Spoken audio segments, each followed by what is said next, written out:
युद्ध जीतने के बाद भी हमारी सेनाओं ने अगर एलओसी पार नहीं किया तो वह इसलिए कि हम शांति प्रिय हैं।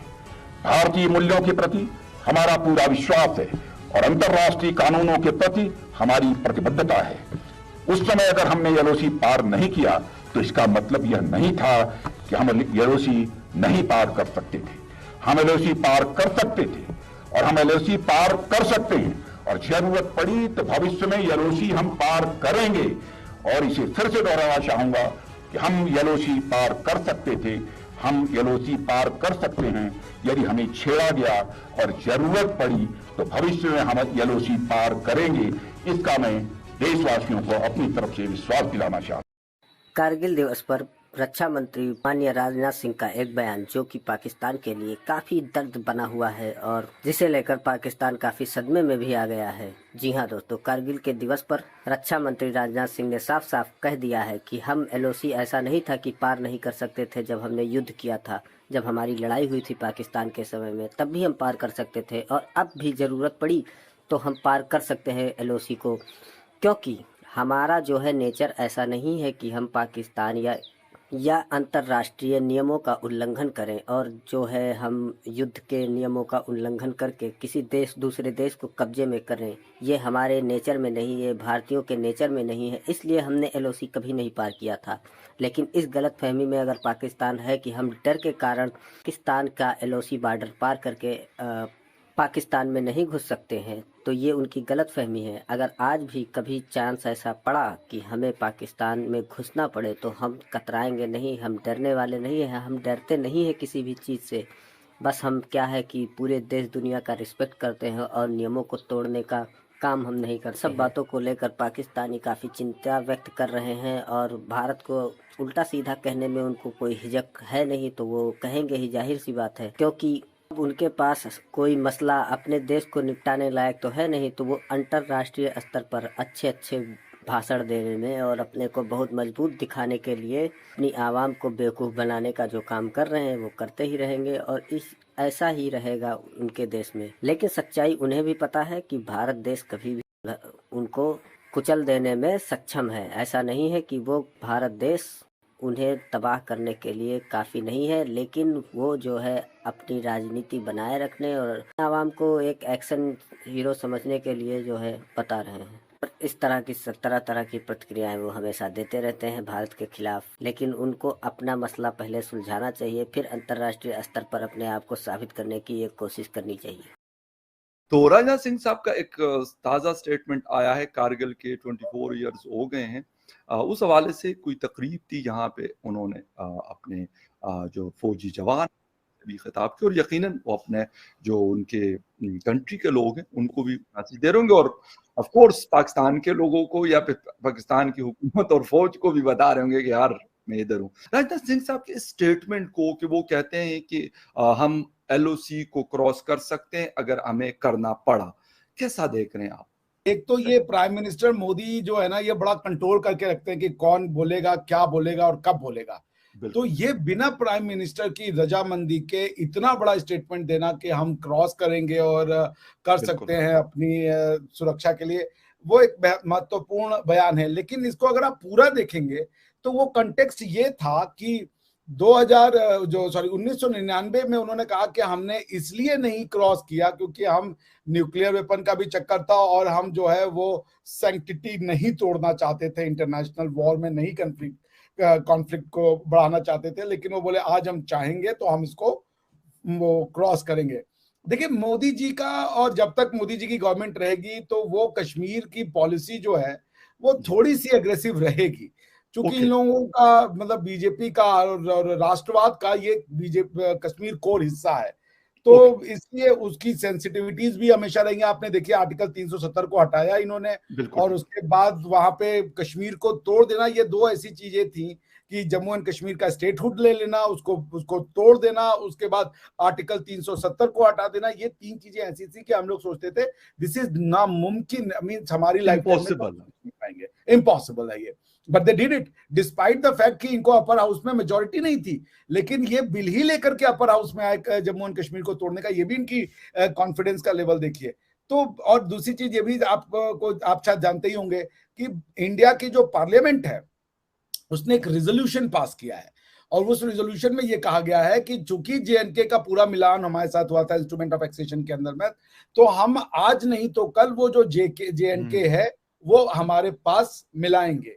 और आज अभी इन्होंने एक और बिल लाया है, उस बिल में जम्मू एंड कश्मीर में जो ये नया इलेक्शन करवाएंगे और मोस्ट प्रोबेबली स्टेटहुड को रिस्टोर कर देंगे जनरल इलेक्शंस के साथ में, तो उसमें भी उन्होंने ये कहा कि जो 23 सीटें हैं टोटल, जो सीटें इन्होंने काउंट की हैं डिलिमिटेशन में, उसमें पीओजेके की जो है 23 सीटें छोड़ दी हैं। उसको रखा है कि ये 23 सीटें हैं इसकी, लेकिन इलेक्शन सिर्फ इतने पे होगा क्योंकि उन 23 पे हम जब मौका आएगा तभी हम इलेक्शन कराएंगे। तो I mean any Indian government would be duty bound.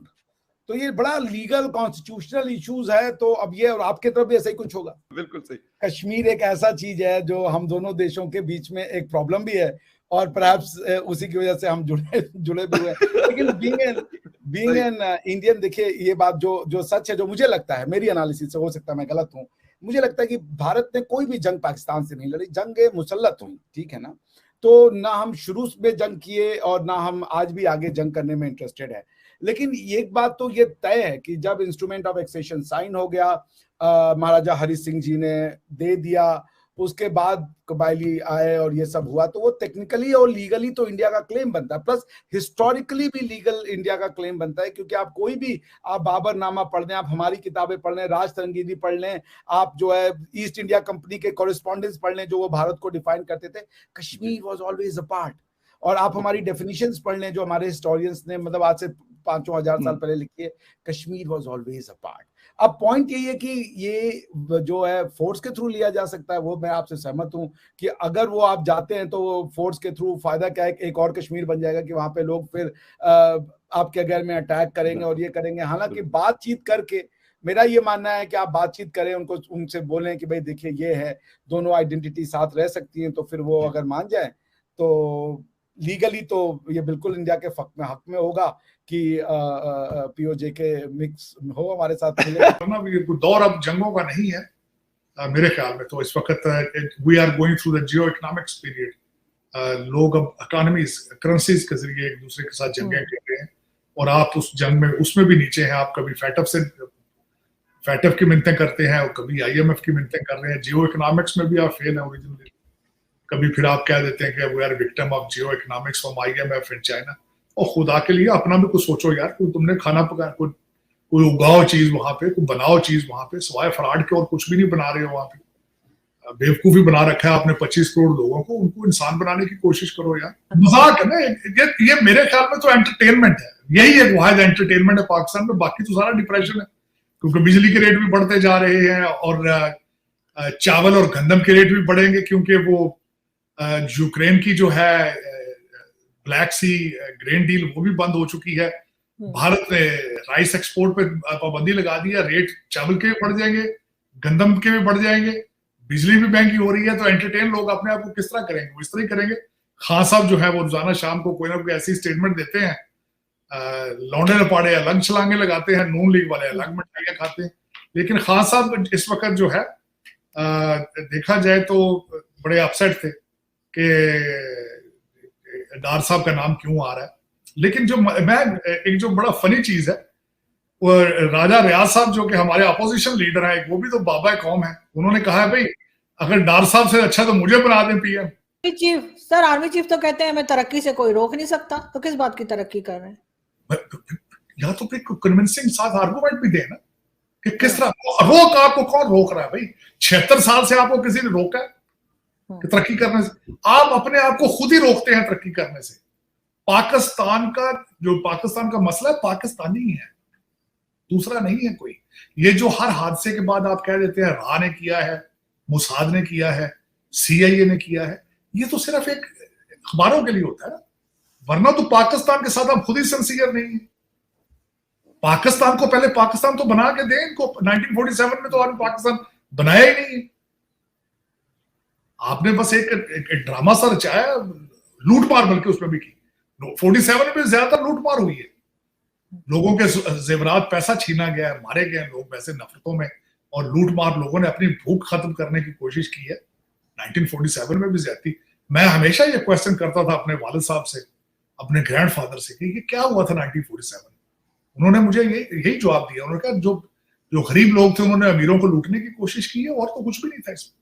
देखिए, पढ़ा लिखा कोई शरीफ आदमी तो नहीं मारता ना किसी की इज्जत लूटता है कोई शरीफ आदमी। ये तो गरीब लोग कपड़े फाड़ते रहे एक दूसरे के साथ। मेरा मतलब जो गरीब लोग या अनप्रिविलेज जो लोगों ने गुर्बत से मेरे तंग आके, और वही आज भी हालात चल रहे हैं। आप देख लें कि लोग सुइसाइड कर रहे हैं भूख से तंग आके। अगले दिन भी खबर थी किसी बंदे ने जहर दिया बच्चों को और फिर खुद उसने सुइसाइड की खुद।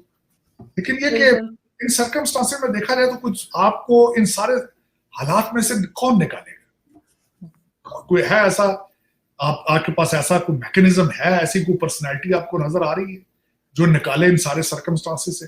जो आर्मी चीफ साहब कह रहे हैं कि एग्रीकल्चर रेवोल्यूशन आएगा, उसके पीछे भी सऊदी अरेबिया और चाइना का पैसा लगेगा, और वो भी कह रहे हैं कि अभी 1 साल के बाद उसका रिजल्ट नजर आना शुरू होंगे। देखें 1 साल तक क्या होता है। साल पाकिस्तान में तो मैंने बताया 1 साल बहुत लंबा पीरियड होता है। वहां तो दिनों में $1 बिलियन इधर से उधर हो जाते हैं, दिनों में, घंटों में। आज एक और नई खबर आई है कि सुना है कि उन्होंने आपके जो मनी चेंजर हैं उनको परमिशन दे दी है बाहर से कैश इंपोर्ट करने के लिए, क्योंकि लोकल डॉलर मिल नहीं रहा, और वो लेकर आएंगे और आपके अफगानी भाई वो भी उठा के वहां ले जाएंगे। आपकी एजेंसियों के, आप सब लोगों की मर्जी से आप उनसे फिर पैसे बनाएंगे, आप फिर भूखे के भूखे रह जाएंगे। क्योंकि पाकिस्तान में हर चीज जो होती है गवर्नमेंट की मर्जी से होती है। करप्शन वैसे नहीं होती। आपकी एजेंसियों की, आपकी हुकूमत की, आपकी अदालतों की, आपके अफसरान की, आपके सियासतदानों की मर्जी से होती है। और जो पाकिस्तान तबाह हो रहा है इन सब की मर्जी से हो रहा है। ये कोई ऐसे नहीं है कि एक बंदे का एजेंडा है, ये सब लोगों का एजेंडा है आपका कि आओ भी मिलके खाएं तो फिर टोरंटो में घर बनाएं। आपके इस वक्त ज्यादातर जो करप्ट लोग अफसर मैंने देखा है कि लंदन से ज्यादा टोरंटो को प्रेफर कर रहे हैं। मैं पिछली दफा मुझे आज से कोई 1 महीना पहले डेट जाने का इत्तेफाक हुआ है टोरंटो में, तो मैंने वहां पे कई करप्ट अफसरान को देखा है जो दंदनाते फिर रहे थे और मिलियंस के घरों के सौदे कर रहे थे। अफसोस के साथ।